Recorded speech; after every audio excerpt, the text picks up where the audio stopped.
Jennifer Forbes, the prospective parliamentary candidate for Truro and Falmouth, tweeted this week, "My thoughts on the false and offensive slurs about Jeremy Corbyn and anti-Semitism."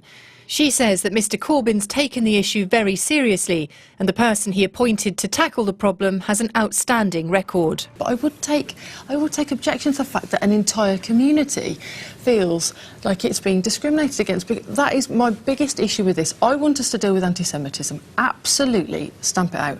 But we cannot say that from a particular section of people that are being allowed to speak.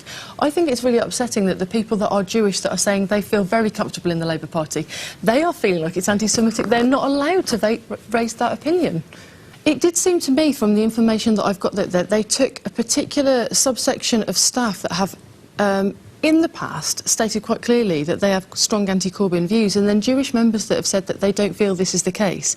They weren't interested in their views, and I think for us to deal with anti-Semitism properly, we have to be explicitly clear and balanced, and those biases weren't admitted in the Panorama programme. I think we have to listen to everybody's voices. What I'm saying is we need to listen to everybody's voices in balance. I mean, with the point is, if you look at Jeremy's history of signing EDMs in Parliament to support Jewish people in the fight against anti-Semitism and commemorate the Holocaust. He's taken numbers of actions over the years, including actually preventing a cemetery being developed in his constituency that had Jewish graves. Margaret Hodge was the leader of the council at the time, and she didn't want to take action. It was Jeremy Corbyn that did.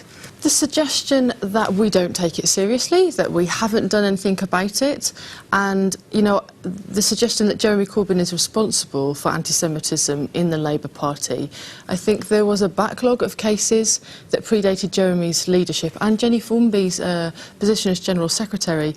And under her appointment, she's acted very quickly to get rid of that backlog of cases and deal with things, because we do take it very seriously. And I think that we've put into place some new processes. So smaller panels meet with an independent person who is an expert to make sure that we're looking at these very well.